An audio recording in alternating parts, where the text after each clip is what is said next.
All right, I think we'll get things started. Firstly, I just want to say I think we had a little bit of a technical glitch earlier, so I just want to make sure, thank you all for joining and being patient with the technology. Thanks for joining our third webinar in our new series, where we are chatting about early childhood development and behavior. All three of our directors at Hatchlings London are early childhood development and behavioral consultants. And on today's webinar is myself and Jessica Berryman. I'm Kaylin Smiley, and our third director, Erin Valente, is on our call, but currently with her new baby. Let's get started. So our outline for today, we'll be looking at escape behavior in children of pretty much all ages. We're going to go over a quick recap of the 4 functions. An acronym we use is EATS, and we'll explain that a little bit later. What is an escape behavior? Examples of common situations, strategies to help you manage these and shape behavior to work towards better outcomes. And then finally, we're going to go over a 5-minute Q&A session at the end. So the acronym we like to use is that everybody eats, a common part of life, a behavior that we all know very well. And last week we had an understanding behavior, so a kind of a brief overview of the 4 functions of behavior just presented, and that's available on our YouTube channel. But just as a review, we're looking today at the E, which is the escape. So we're thinking about an escape from a demand or a situation or a person. So children tend to want to remove themselves from a situation that they find unpleasant or just don't want to do. Remove themselves from a person or a particular situation that they're in. When we're looking at the A, we're looking at the function of attention. So a child wants your attention or someone else's attention, and this can include challenging attention, such as being yelled at. The T is for tangible access to an object or person, where a child wants access to a tangible item. This could include food or iPad or toys that they love, anything that they're really interested in, really want access to. And our S is sensory. A child likes it because it feels good to them, but this doesn't necessarily mean that it is enjoyable for you or us.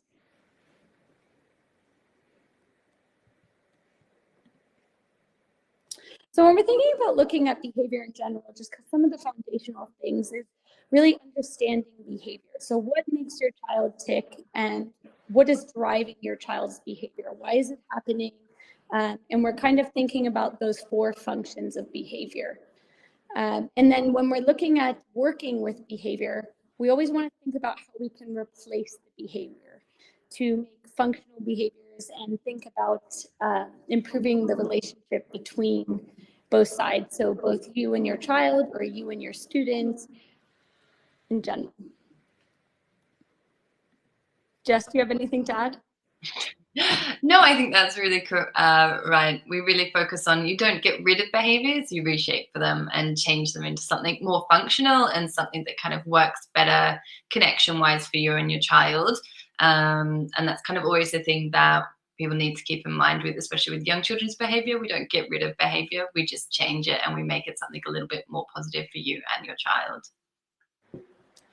Thanks, Jess.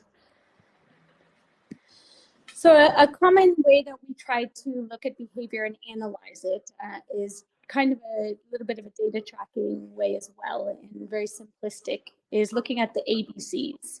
So the A stands for antecedent, the B is for the behavior, and C is for the consequence. So the antecedent is what precedes or triggers the behavior. So what happens before the behavior occurs? Looking at the behavior, it's the what happens. What happens, how does the behavior look, which in behavioral terms, you kind of consider that as the topography. and the consequence. So what follows the behavior, such as a praise or discipline. And we're always looking kind of at the consequence to think about how we can, as we said, appropriately shape that behavior.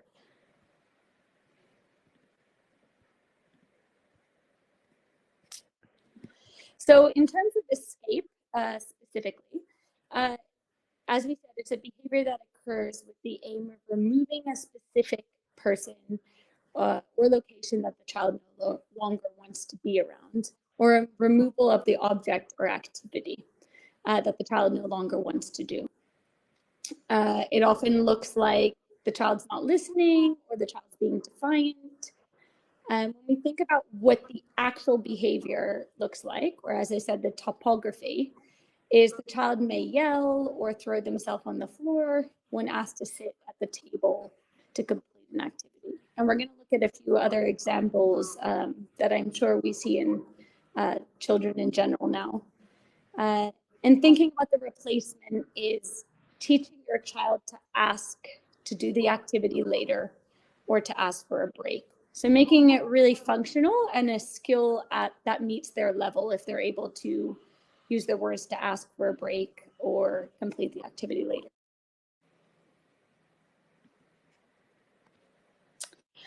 What does escape behavior look like? So we've provided 4 different scenarios, and we will workshop through them with the ABCs in a minute. First, the child throws a tantrum because they do not want to eat a meal. Common during meal times, I think, with some of our younger ones. Stalling tactics when getting ready for bedtime. A child gets up and walks away from the activity or task their teacher has asked them to complete. So thinking about a little bit what it looks like for some teachers in general in the classroom. And then asking your child or student to tidy up their toys, and then they run away.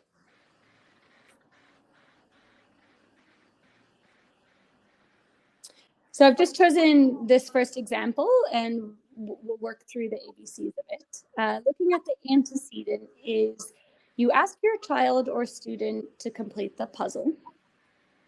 The behavior is the child walks away from the table and plays with a different toy.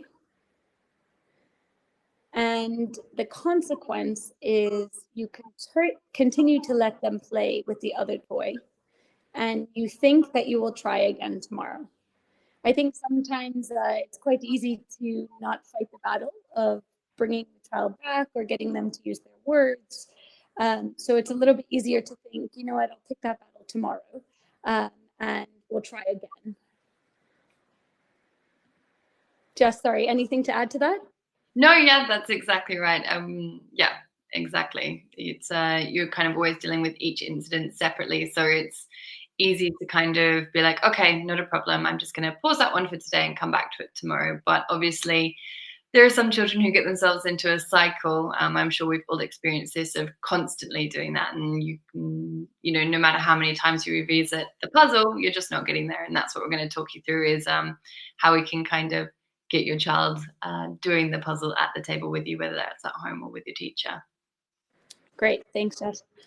What we can do to help nurture replacement behaviors. So the whole idea is that we really want to nurture and teach our child those replacement behaviors. And there's a few tactics that we can kind of use. First then language, or using a first then visual, which I will show you in a minute what that looks like. Reduce the task length, or what you're asking. So when we're thinking kind of looking at the puzzle, perhaps we could start the puzzle for them and have them complete the last 2 pieces. If you know it's a highly demanding task and you haven't seen them complete it before, think about how we can really provide them with the confidence to complete the puzzle as a whole and get that reinforcement after they finish one activity. Offering choices, so we could offer this activity first and then we could do another activity. And then teach them to ask to play with the other toy first and then complete your chosen activity. I think this is also really important in way of children learning to use their words to explain to you what they want to do as well. So kind of letting them play with their toy first, but them verbalizing to you, I want to play with my toy first, then I'll play your activity. And kind of setting a little bit of a time limit on how long that they can play with their toy, because of course that can be very prolonged over time. Yeah, and I think that Kaylin really emphasizing that, we want to get them out of the habit of just upping from the table and walking away, and that they request in that space, and so that they start to use that kind of pattern of behavior. And so whilst it might end in a lot of requests to play with other toys and then come back and complete your activity, you're still getting what you need done out of it, and the child is learning to communicate their needs and being independent and individual, because also, dealing with escape behavior is not about just getting children to comply with what we're doing, but also getting them to communicate how they're thinking and feeling, so we can better incorporate that as, as parents and educators and carers around children as well. And as I was saying, the common principle that we use is called the PreMac Principle, which is better known as Grandma's Rule. Easier way to remember it. And just thinking about using first then language. So really simplifying what your requirements are, what you want them to do, kind of setting a little bit more boundary, but also the child knowing the expectations. So for example, in using this visual, it's first we finish the puzzle, then you can have the iPad. And usually we look at the then as a highly motivating activity, toy, iPad. We could use this, bubbles, anything that really motivates that child and has a high motivation for them.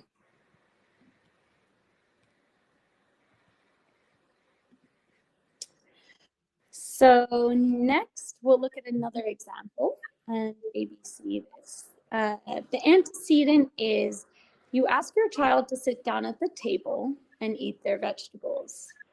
The behavior is they throw themselves to the ground and kick and scream.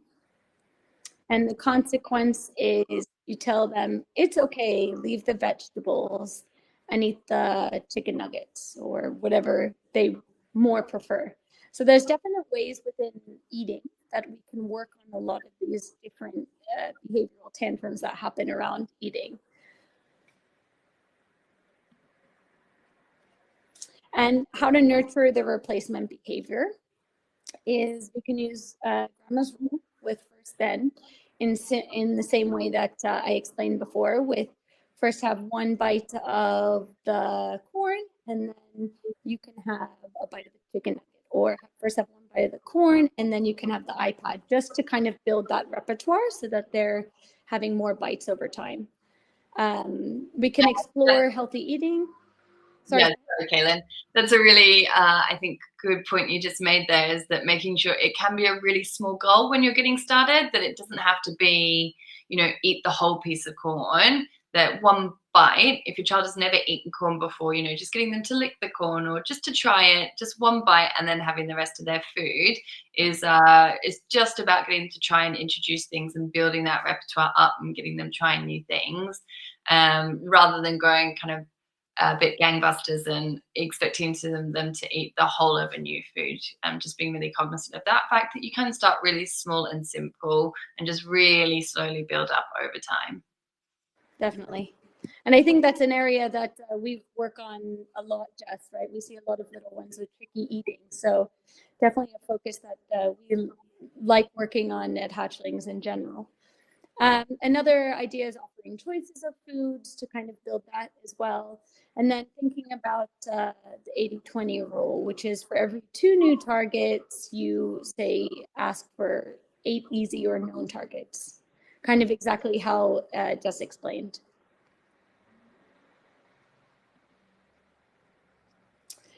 And finally, when we're looking at this, we would like to rehearse the outcome you want. So a lot of it is in the beginning, collecting the information to work out the why. So kind of doing a little bit of the ABCs. With even the antecedent, you can kind of track sometimes, the time that it's happening. If it's meal times, you could do breakfast, lunch, or dinner. Just trying to find a pattern in the data over, say, a week of what's happening and why the escape behavior is happening as well, so that we can label the function. And then we want to practice the replacement behavior in low stress times. When emotions are running high is not the best time to really practice these replacement behaviors. So I think sometimes it's a little bit about picking your battles and starting simple and really building as you get there. And third, I think one of the most important things in general is to increase behavior. We need to really think about praising the child when that replacement behavior is occurring. So I think sometimes children look a little bit for the negative reinforcement, and we're thinking about positive reinforcement at times when they might not also expect it. So if they are doing something really nice and they're sitting at the table and completing an activity, really praise them during that time. And in some ways, it's a little bit of the reverse when you're thinking about the praise. Jess, anything to add? No, I think that's exactly right. And I think that's you made a really good point there again, Kaylin, that practicing in low stress times, if you haven't all slept well that night and emotions running high, that's not the time to be practicing new skills with you and your child. If you've already had 3 or 4 kind of battles in the day, maybe now's not the time to be picking another one as well. Just being really cognizant that children, just like adults, have rough days, and that we really need to pick our timings and just really start really gently, really slowly. But also, I think you made a good point at the start about writing down all the data type stuff, as much as it might seem silly and a bit like overkill, especially for like parents and teachers who might not be used to that kind of stuff like we are all the time. We find so many of our clients, as soon as they start writing it down, can see the pattern themselves. And it just means that, if you write it down initially, as soon as these high intensity events occur, you have the information all there, so that when things are calmer and you and the child are both feeling in a better space, can go back and read what happened, and you'll much more easily be able to kind of see and pick apart that pattern and kind of work out what's going wrong where with you guys, and how you can get on a more positive path. And we just find that it's such a simple tool that makes such a big difference to the way that people kind of view their own behavior and interactions with their child. And that's always the first point we start with every family. Just to write down each and every event, as many as they can, just on a scrap of paper, 3 columns, A, B, C each time. And that really kind of is the starting point of everything that we do. Definitely. A few things to remember. Always make the focus about teaching the functional behavior. So when we're talking about replacement behaviors, we really want to think about what we want the child to exhibit. We want to make it at the level that the child is able to do. So for nonverbal or verbal children, we need to really think about those different ways of how we present them and teach the functional behavior. We always want to use positive praise and reinforce when the replacement behaviors are happening. Using grandma's rule is using first then language to explain to your child the expectations about what they're looking for. The aim is that with this rule is that the high probability behaviors will reinforce the low probability. And always we suggest if it's easier to use a visual. I think that just kind of sets things very clear and concrete for any child. And finally, we wanted you to know that support's always available. You can talk to your child's teacher or any other support professionals that may be involved working with your child. And lastly, we wanted to let you know that we are also available for consults to help further if you need more in-depth and specific support. The best way is you can book through our website or drop us an email at contact@hatchlingslondon.co.uk.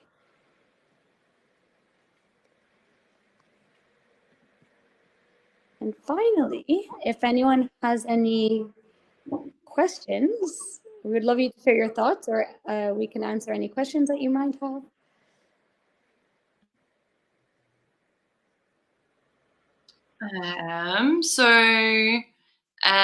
We have one. Okay. So I think we just had one question asking if we can send the slides out. We are absolutely able to do that after the webinar. It sounds like we might have had some sound issues we've been struggling with. We're really sorry about that. Yes. But we'll send that out after. So I've got one question here. My child refuses to eat his vegetables. How do I know if it's the escape behavior or that it's a sensory thing that he really doesn't like his food? Yeah. A common occurrence. I think when we're looking a little bit about this as well, we can look at kind of if we're looking at ABC form, we're looking about a child refusing to eat their food. When the A is the demand, the B is, the child refusing to eat their food or throwing their food or spitting their food out. And the consequences, sometimes it's just, you have to pick your battles, right? So when we're looking at if it's a more behavioral issue or a more sensory, we always advise on the sensory that you contact an OT, but to figure out the differences between the two, I think it's really helpful to try to do a bit of the first then, and to provide some of the food choices in the beginning and work with highly reinforcing, as we said, with 80-20 rule, and see if that's, if it's actual a behavioral issue where we can track some of the ABCs and see is it happening over time. If it's a more sensory issue, that might be needed a consult with an OT. Great. Jess, do you want to add? No, you pretty much covered it. We've got lots of questions coming through. Yes. That kind of feeds into your existing question is, can you explain the 80-20 rule again? Yes, I can also go back.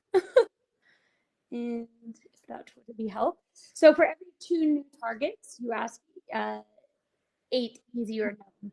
So for every 2 bites, for instance, you'll give them 8, I think if you're thinking about it in food terms, we do a little bit of, for 1 bite, then you get 3 seconds on the iPad, and then you really build that over time. So you're using the highly motivating activity to build upon that target. Yeah, and one way I've used the 80-20 rule as well in my own work, particularly in nurseries and schools, has been that if I'm doing lots of activities at the table, then I make 80% of the time we spend at the table really fun and engaging, and 20% of the time is the hard work stuff, and that can really help kind of sway things. I have one here. Mm-hmm. Does ABCs work for all ages? Yes, they do. They work for adults too. I think when you start looking at the ABCs in general, you can really, behavior is anything that we do. So when we're looking at behavior as a whole, we can really track behavior across all ages, from little ones to teenagers to adults. And you can really find a pattern, because when we think of behavior as there's only 4 main functions, I think it's really easy for us to then categorize, even as adults, some of our own behavioral choices. Yeah. What else have we got? This is a good one. What about for children where all of the strategies have failed and ABCs are not indicating a pattern or trend? It's a very challenging question. If you can't decipher it at home, we would really encourage you to book an appointment with us. If you've got your ABCs, the first half an hour of our consults are completely free, and we can help walk through some examples and strategies with you then. But we tend to find that if you take the data, I don't think this has ever happened to us yet. Touch wood, she says, tempting fate. But often it could be that there might not be a clear pattern, but there are 2 clear patterns. So you might find that, or there might be a very clear setting event. So there might be, it always happens when the child has been really tired in the morning. And so that's why collecting all of that kind of data is really clear, and it just builds up over time. So some kind of ones that we've had is that, that they were happening at the same time of day every day, we realized, within the same 2-hour window. And so we changed how we structured the day so that during that 2-hour window, child had some decompression time. Or one child, we found a behavior that looked the same, but actually with different individuals, served a different function. So for one person it was escape, and for one person it was attention. And so that's really kind of one thing that we found. So it's all about taking just the data again and just working through and working through and working through until you find a resolution. Definitely. I think it's really important. I think just to add to that quickly, I know we have a lot of questions, but thinking about, when we're shaping behavior, we think about the environment. In a lot of behavior issues sometimes are just by manipulating and changing the environment that we live in. I think a really good quote that sticks in my head is, I guess, when a flower doesn't bloom, you fix the environment which it grows in, not really the flower. So we're thinking about how we can change environmental things, as Jess said, and really make a change with that. Yeah. Quick one. Hi, is escape behavior applicable for toddlers? Can I also use the ABC for nurseries? Yes, and yes. Toddlers are actually our main point of referral. We specialize from 1 year to 7 years. And this is really, really relevant for this age group, and really, really relevant for nurseries as well. Just, having a data sheet where you start to build up the pattern is exactly the first step that we advise all nurseries to do when we go in and have a consult with them. Have you got anything to add there, Kaylin? No, I think you hit that nail on the head with that one. It's exactly what we do. Yeah. Just looking, can I use this with a child that has autism and no speech? Definitely. I think all of these same, we're looking at the function and the behavior. So as a whole, we can definitely use these strategies. I would say with the nonverbal, we tend to use a lot more visuals. So we can offer choices through visual boards or, first then. But if you want any more advice on that, we're very also happy to consult on that as well. Yeah. And let's have a look what else we've got here. A child keeps running away from the classroom to get things from other classrooms. What can I do to help? So with that, let's start with, is there a consistent object or item that the child is going for? So is it about escape or access, or actually, to me, this actually sounds like it could be attention. So what is happening here is that when the child gets up to leave the classroom and exit, there's a lot of attention placed on the child. And so what we would probably, although it could be about escape from the demand, it definitely sounds like there's an attentional component there. And so one of the things we would be doing with this child is to teach them to ask to go to another classroom. And at least you're getting that warning before they go, and you can start to kind of break that chain of like up and out, and it becomes up, question, and then you can start a whole new behavioral pattern rather than kind of continuing on the one that you're on at the moment. Kaylin? Yeah, no, and I think exactly another replacement behavior we use is perhaps the child needs a break, right? We can always use a break card, or we can implement the child using their words and saying, I need a break right now. So then we can kind of work on that as a replacement, just depending on the function of what is going on. I think there was a question about whether, is this meant for children with additional support needs? It's not necessarily. I think any toddler has a lot of these issues. I think a lot of children have a lot of these issues. So I think you could use them really across the board with typically developing children or children with additional support needs. Yeah, we work really widely across children with autism, ADHD, speech delays, and a lot of children with fussy eating behaviors as well that don't necessarily have any developmental concerns, but that are fussy eaters. That's a really common one, as well as toddler tantrums that are kind of persevering and getting a little bit bigger and wilder as children get older. So yeah, we use all of these strategies. The same kind of strategies apply to everybody. At the end of the day, we're all humans. It's just about, taking it nice and slow and making sure that you're always checking in at the right developmental level for the child that you're working with. I think we could probably get through one more question. And last one, if a child runs away constantly when challenged and hides under the tables, coats, desks, shelves around the school, why is this? it could be that the demands are too high. The child could have a really poor experience of what happens when they don't know how to express their frustration. They don't know how to ask for help. That's a really common one that we see. Little boy who used to always hide under tables and chairs and everything all the time, and it turns out he just didn't know how to ask for help when he needed it.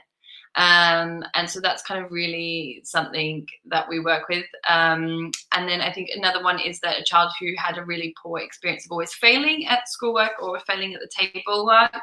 And so we did a lot more just fun stuff at the table, and we just really slowly began to fade back in that more challenging work. And we started at a gentle level and then slowly built up again, because what it is when you've got this ingrained patterns, kind of getting out of that chain is really hard work. And sometimes you just have to take a step back, make everything a little bit, construct a more positive relationship, and then go back to the work.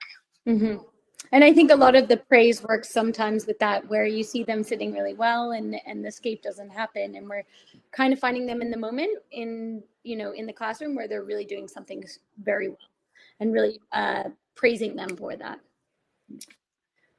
Unfortunately, we're going to have to wrap up. It's just after 9 o'clock, and we are recording this webinar.